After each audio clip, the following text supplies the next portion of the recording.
Dino routine charts for your kiddo. We have here Dino Team daily routine charts. 4 tier siya. Yung pinakataas yung name, and then merong ding days and weather.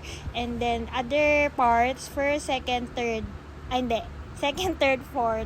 Second, correct. Yun yung may mga nakalagay na tasks, may morning, and then may chores. We have 70 tasks na included, and pwede nyo ipa-customize, pati yung team, kung may favorite na character si kiddo, pwede. Lahat ng mga tasks pwede, kung may special task si kiddo na wala dun sa mga tasks namin, pero sa lahat ng umu-order, halos lahat nandyan na, so wala silang pinadadagdag. Meron din dyan nakalagay occupational therapy, may school, lahat.